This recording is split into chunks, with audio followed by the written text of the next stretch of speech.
Mad at First Sight Season 20, Episode 9. I said Episode 8 this morning and wrote Episode 8 in my other video, but it's actually Episode 9 because I was like, oh my Lord, I have one more episode to go. I can't. And then I was like, no, that doesn't sound right. I checked the thing and sure enough, Episode 9. So I am done. I am so exhausted of Married at First Sight. I am done tomorrow. I get a break. I was sitting here dreading like, oh my God, I have to do a Married at First Sight video tomorrow morning. And I am up because baby daddy took the kids to tennis, and I'm going to clean up the kitchen because I came home, I made dinner and everybody ate and they were full and it was delicious that I bought at Chateau of Spain. I put it in the oven and I dished it out nicely for my family. They loved it. They thought I cooked it. I'm tired, y'all. I'm tired. Okay, let's finish Episode 9 so I could go clean up this kitchen before the kids come home. Okay, so we left off with Nikki and Sean giving their little politically correct statement, and I really do believe, and this will come out later, that they kind of decided, look, like Nikki said, she does not like the way they are looking as two Black people, older Black people in their 40s. And I think they're being politically correct in their feelings and their emotions, because I'm like Cameron. There is no way you went from yesterday cutting each other's neck off, Nikki not spending the night at the apartment, to today y'all best friends. No. I'm with Cameron on that one. I think they decided that let's just be respectful. And she later said it doesn't make sense for her to be like that. She shouldn't be screaming and yelling. And I think they're being politically correct. I think they're just waiting for this to happen. Maybe Sean need the money. Nikki definitely don't need the money, but I think they're going to try to go as far as they can so they can get this money. But I don't think they're like really, oh, we're just going to be friends, even though we're going to be lovers, even though she said, I need more time for romantic feelings to grow. No, honey. Nikki, Sean does not make your panties wet, girl. It's okay. It's okay. He doesn't make your kitty. He doesn't make the kitty not even move one little paw that says meow. Nothing. Sean does nothing for your kitty. It's okay, Nikki. We're okay with it, girl. He does absolutely nothing for your kitty. It's okay. You don't have to fake and pretend that he's making your panties wet. He doesn't. So Nikki, his voiceover says change is possible, but Cameron, that was Cameron who said that. But he don't know, man. You know, he said they're acting like they walked on the moon, you know, when they really just took one step. She said this is Nikki. She was super heated and she's done some reflection and agreeing to me. I think they basically decide that they will be politically correct and respectful towards each other, and they will not fight and argue on camera. Okay. So then Cameron and Michelle. Somebody need to punch Michelle in her mouth. She talks too much. And she's coming off like she's perfect and everything is good with her. But I have an awakening coming for you, Miss Michelle, at the end. Because I realized something about Cameron.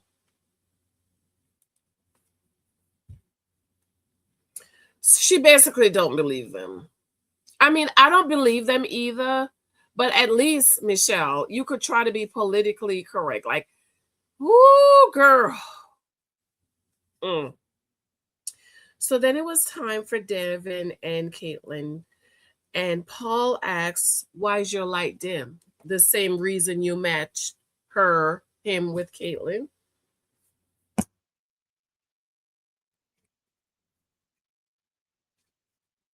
That's why his light is dim. You matched him with an iceberg, a frozen lake. That's why his light is dim and he's frozen.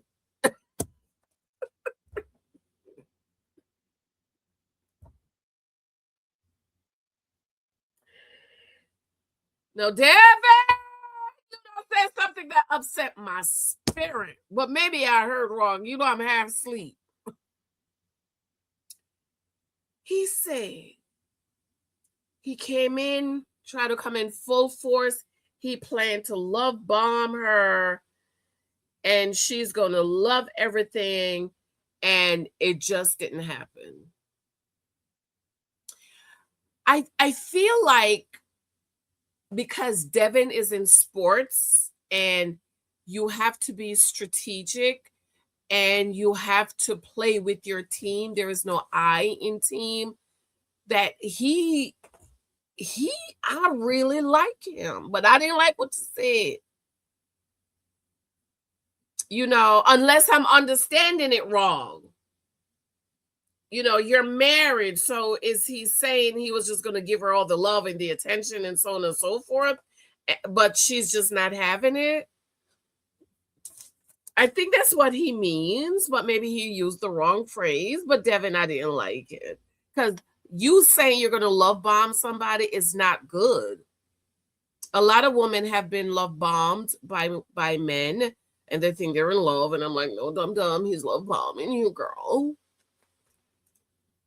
Okay. Paul is going to ask Caitlyn, why is Devin's light dim? Because you matched Caitlyn the iceberg with Devin, Paul, aka Boner for Adam, Mr. Boner for Adam. Tired. Tired. That's why. And they said that Devin is the most committed. I have to agree. I totally agree that Devin is the most committed and he's doing the work. And I am so surprised. I need to go back and watch what I said about him because I was not expecting this from Devin. I don't think I was expecting this. He is really committed. He's giving it his all. And I feel like it's because he's in sports, you know? So in sports, you have to give it your all. You have to try. You have to work hard. Yes, you have to do what you have to do. Oh, I love that. That's so sexy. That's so sexy. Mm-hmm. Then she said she needs someone to ground her. And before I could think it, Paul said, well, that's something you do for yourself. Right. I feel like a lot of people are looking for their mate to do for them what they should have done for themselves. So Caitlyn should have been to counseling, get grounded, you know, be stable, work your issues out before you get married.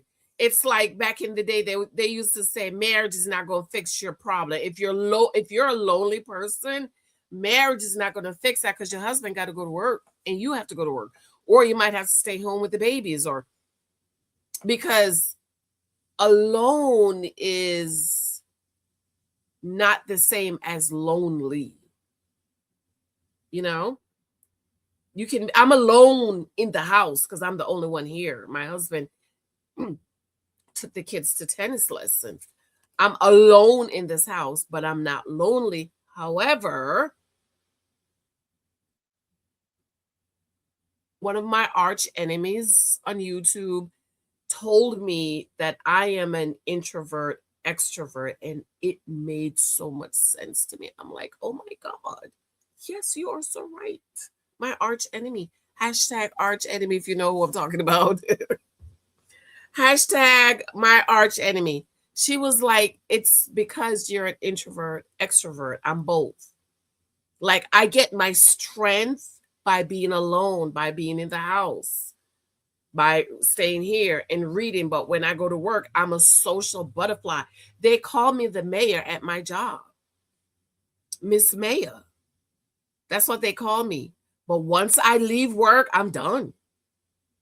I can't. And that's also why I am not having a 50th birthday party, because I told my girlfriend, I said, I don't like people like that. And she was like, it's not that you don't like people like that. It's we're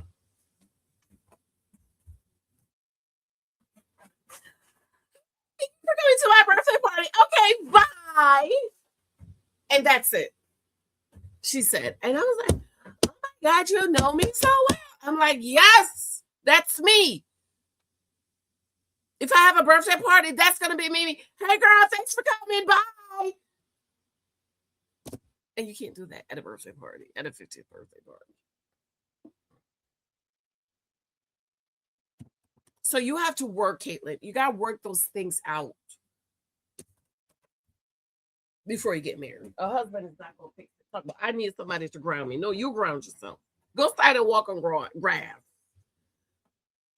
So Paul said that's what you do for yourself. So Paul, why did you match her with Devin?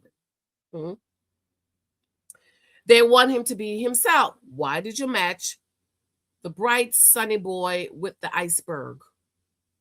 And the iceberg is freezing the sun. Paul says something that I really love. He said that love doesn't diminish. It's like it makes you be more of who you are. And I was like, yes, Paul, yes, you say some good things today. I totally agree with that. I totally agree, because I can see that in my husband. Like I come alive when I'm around him. Like I am myself. He allows me to just be me and be myself and just be free spirited, because love doesn't cause you to shrink yourself. It causes you to come alive. I love that. Probably saying some good stuff, but leave my boy Adam alone. So Devin says that we need to figure out why you're so flighty and anxious, because she needs counseling, Devin. She needs counseling. And why these things are happening. And he said there are things we can do. And I'm like, that's the sports guy, right? That's the football player. That's the rugby guy. That's the guy like, okay, what's the plan? Okay, this is the problem. How do we fix it? That's a good man to have. I'm telling you, Devin is a good man because he's about strategy and he's about planning and he's analytical and he's like, okay, how can we fix it? I love that about him. But Caitlyn doesn't want to fix it. So then the experts congratulated the couples. And then they said, just really quick, if you had to say yes today, what would you say? Just don't think about it. Just say it. And to Caitlyn and Devin, they would be undecided. Sean and Nikki would be undecided. Of course, Cameron and Big Mouth Michelle said yes. Nick and Courtney's undecided. She's going to say, I need more. I need him to be real. Courtney, this is one of the times when the light needs to come on for you to realize that Nick doesn't like you. Nobody likes you, Courtney. I don't like you. No one likes you. So no, you don't need Nick to do anything and be anything because he don't like you either.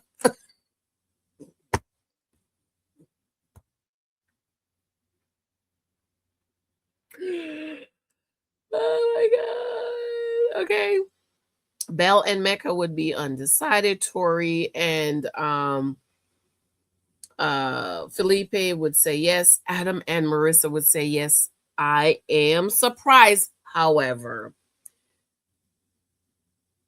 I think because they're not really getting down and dirty. And he was like, as long as we keep vibing, I sort of kind of want to see Marissa and Adam work. But they are so different that I think outside of the experiment, they can't work. So Adam with the drive home, he said he had to say something they wouldn't let up. And I'm like, yes, just say something, because they wouldn't let up.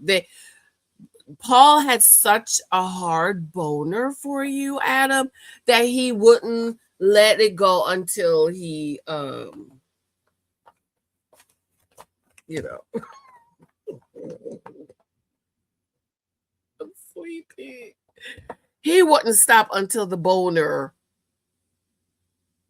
excrete. Is that the word?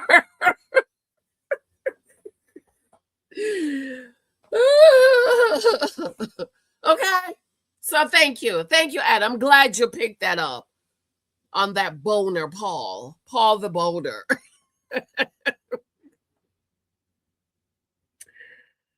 Hey, y'all. Are we not going to say anything about Mecca's scarf?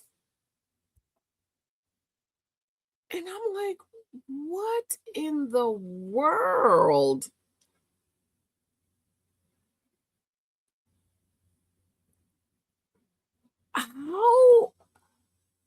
How is Beljolie okay with this? Beljolie, how are you? Right. Was that a mic drop just now? That was. Nice.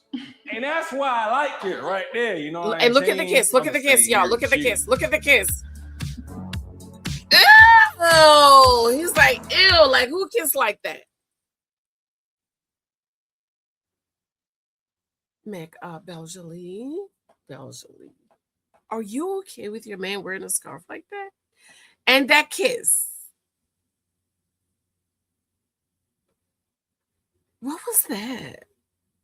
He's like, I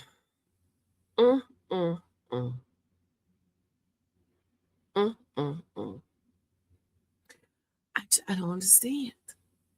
Beljolie, girl, you've got to be blind.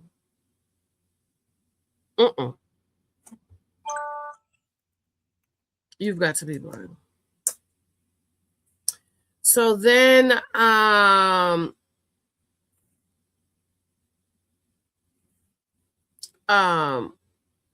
we see Nick, and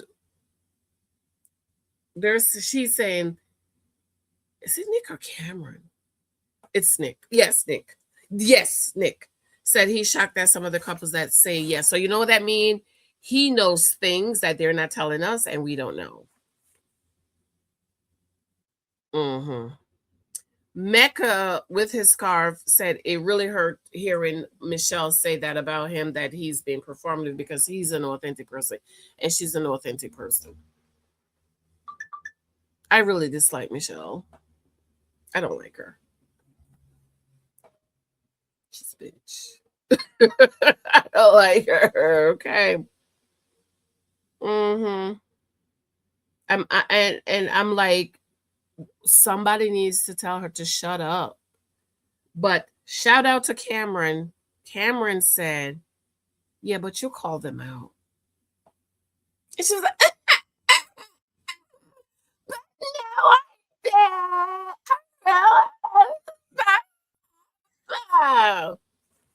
Somebody needs to punch me in her mouth.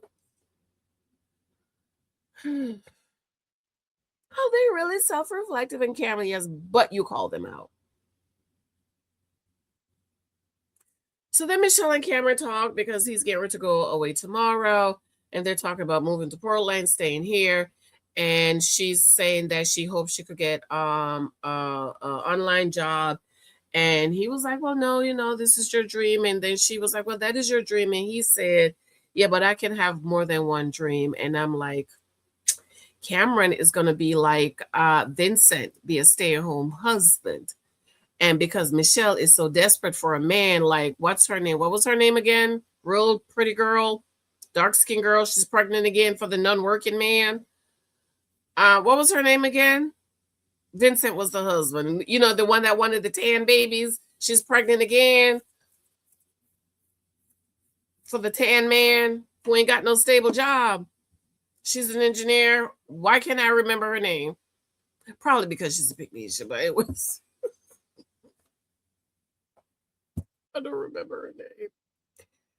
I said, Michelle, Cameron is going to want to be a stay-at-home husband because you make so much money and you don't mind paying for all the bills, okay? All right. Ooh, thank God episode 9 is done. I can take a break tomorrow, and it's my baby's birthday on Thursday, so I'm going to be busy. So hopefully I can get these done this week. This week, yeah. I love you. I adore you. Thank you so much for your love and support. I'm gonna go clean up my kitchen, get in the tub before my husband and my kids come home. My book 23 Types of Guys. My husband profile course is coming up in September. If you want to take it, the link is below. My book 23 Types of Guys available on Amazon. All the guys on the show are in here. If you want to learn more, let me know what you think about this little snippet. And thank God we're done with episode 9. And maybe tomorrow I'll play the previews of what's coming up next. And in the previews, Marissa and Adam, they had their first fight. And the Sugar Honey Iced Tea is about to hit the fan. And I hope somebody called Michelle out. Like, I just need somebody to call her out. Hopefully it's Mecca. All right, guys. I love you. I'll talk to you later. Bye.